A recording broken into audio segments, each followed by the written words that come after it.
What's up guys, Chris here from Vo-Gus Prospecting. If you're new to the channel, a big warm welcome. And if you're an old moldy hat like this one, welcome back. Today I'm out with Lyndon and Quinton doing a little bit of exploring of an old river channel. If you follow my social media, you may have seen a post pop up recently where I said I found a hell of a spot.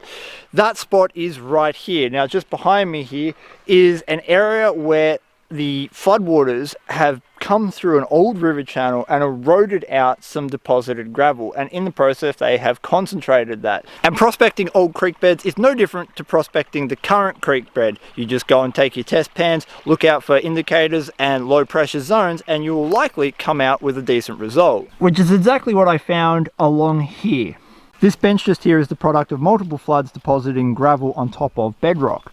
Now as a whole, this gravel isn't overly rich, except for one thing. When we've had floods come downstream from that old river channel, it has slowly but surely eroded away this deposited gravel.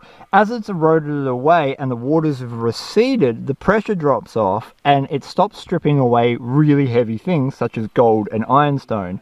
And this works like a concentrator, which means it reduced this gravel up here to just a few handfuls of gravel down here containing all of the gold that was in that. And so what that means for us is the river's already done all the work for us. It's concentrated the dirt down so it's not so diluted anymore.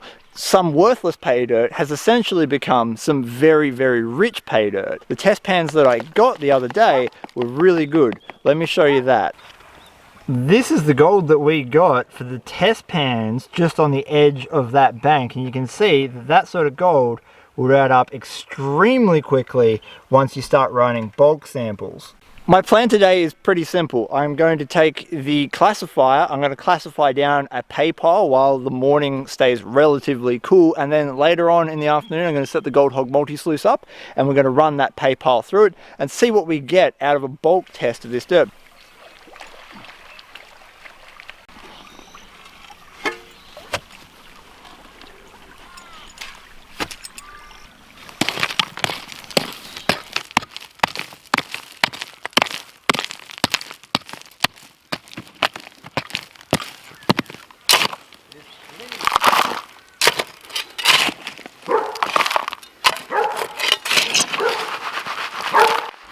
It must be said that I know this isn't the most efficient way to process dirt. Ideally, I'd have a high banker up there with a good 20 or 30 meters of hose so I could process a lot quicker. But this is just a bulk test to see what kind of gold's in there so we can make future plans. I do this a lot across all of my prospecting.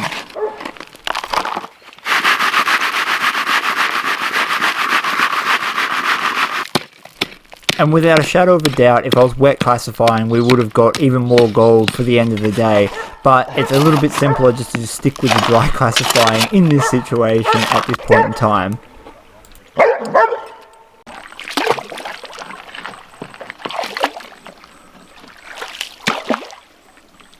You get rid of your rock screws.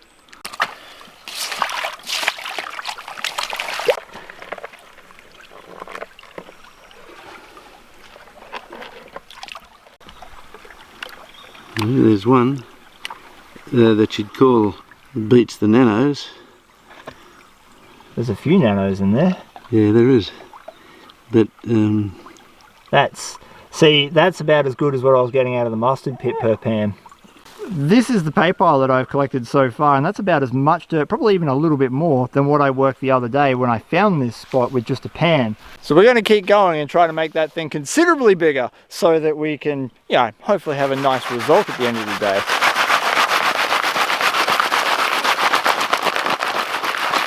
Lyndon has just told me that he's finally, for the first time today, got some indicators. Not sure there's anything in there. Well, there's about half a dozen chips off a fly shaft, I reckon. And I've finally got to a point where my pay pile is too big to be contained within my little pay pile section. So we're going to remedy that by turning the sluice on and run this pile before creating another pile, and then hopefully many other piles loaded with gold.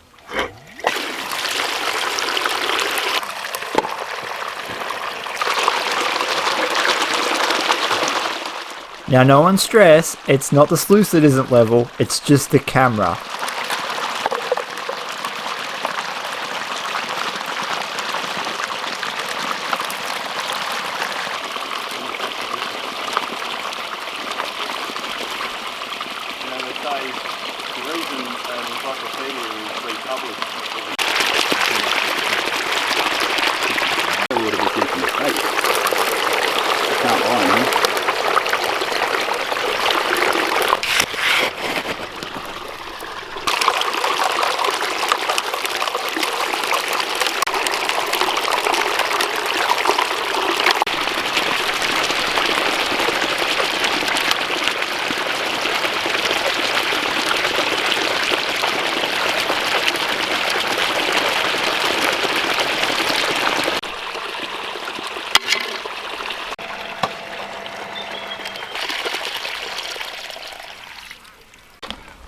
well, that's that pile done.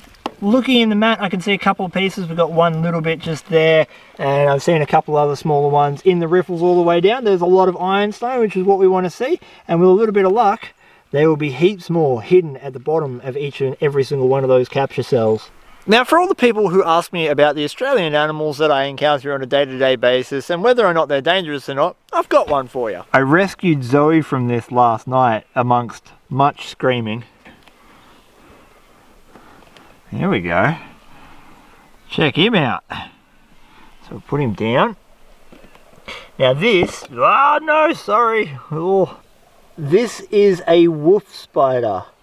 It's a female. I think it's a female anyway. You can tell that by their heads. So the males have like a really fat wide head and the females have a sort of pointy head. That's it from the top.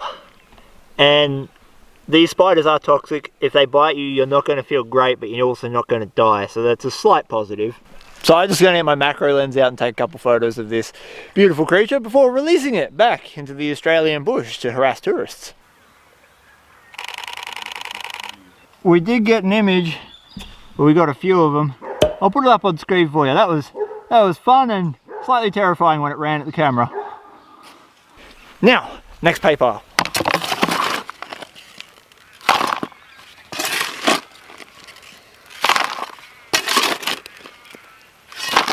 Lyndon just brought over his Garrett booger collector because he finally had a successful test pen. That is a nice bit of gold. There we go. Good job. We're on it. Grizzly, should we tell the people what we found? So we started where the erosion had concentrated the dirt, and I thought that was where the best gold was going to be, and I wasn't too sure about what was actually in this bank further in under. As we dug in, I took a test sample out from it there. I got about half a pan's worth of dirt, and that's the result it gave me. So we've got one speck there and about 5 or 6 specks just there, all of which are a really decent size, so they'll add up in weight quite quickly. However, the biggest problem I'm dealing with at the moment is dilution, which is where we're knocking worthless overburden down into our pay dirt. So it means overall our speck count goes down because we've got to run that really crappy dirt. Probably should just try and strip it back, but I'm lazy.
Got the second pile of pay run, and we're actually starting to see some halfway decent gold in these riffles. So we've got a couple of nicer bits in here. It's a bit hard to see with the angles of this, but there's in these finer riffles there's heaps of gold in pretty much every single one of them. And as you get further down, the gold gets finer and finer.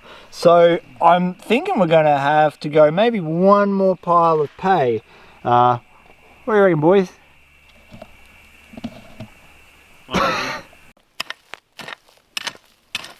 You know how I said I was too lazy to strip back the overburden to prevent dilution? Well, Lyndon wasn't. What a champion. Last pay pile is ready to rock and roll. It's only about 10 to 15 pans worth of dirt, so not overly many. Let's turn that bad boy on, get sluicing.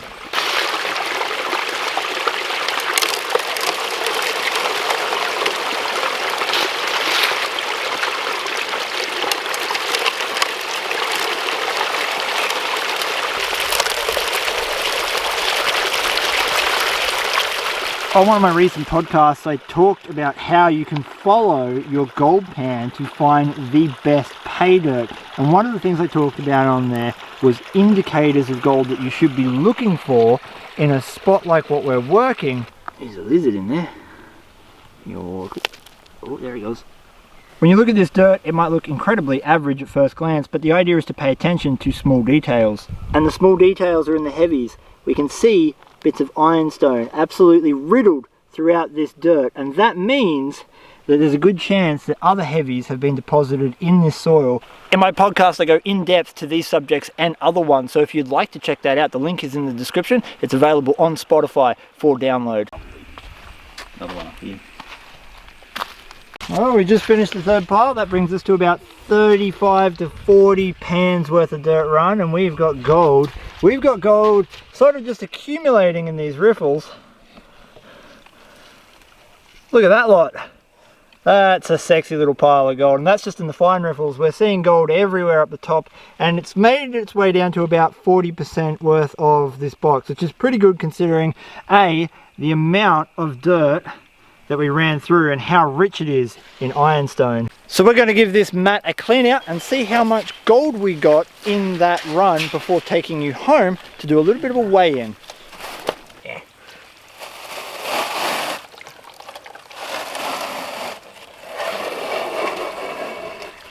If I could have made this mat pull any more awkward, I would have, because it takes serious talent to make it look this difficult.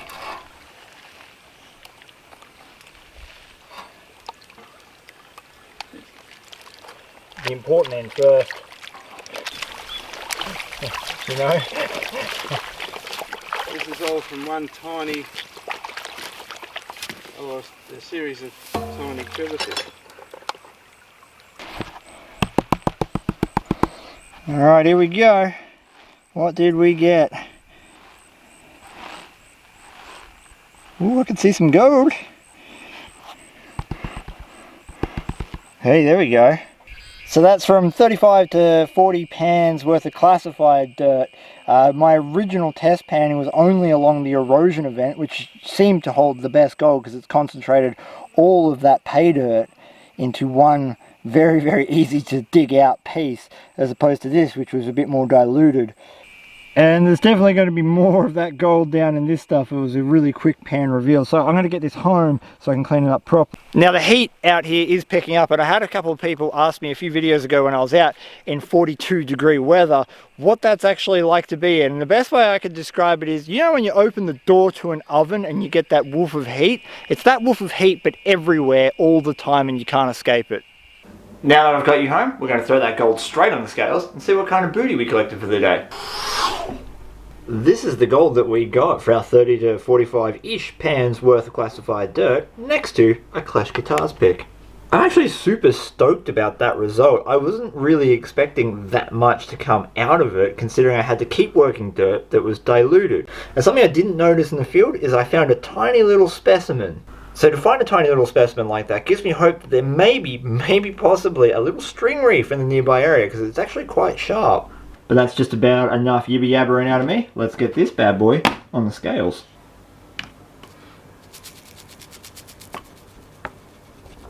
.43. This is all the gold that we picked up so far in January that I've put on film. In this container here is 3.75 grams of gold. And with this little take, it brings our January total up to 4.2 grams, which is pretty good considering this is just the stuff I put on film, and I've got an entire bucket to do a special video on where I do the gold that I haven't put on film. That means the gold we got today, which was .43, is worth about $32.60 Australian. That's a heap of money for a very small amount of gold. If you like this video, chances are you'd like the rest of the videos on my channel. Subscribing is completely free and it will give you access to tons of gold prospecting content, over 350 videos of doing this sort of stuff. A like, share, subscribe, and even dislike go a long way to helping grow my channel bigger and better so I can make more videos for you guys.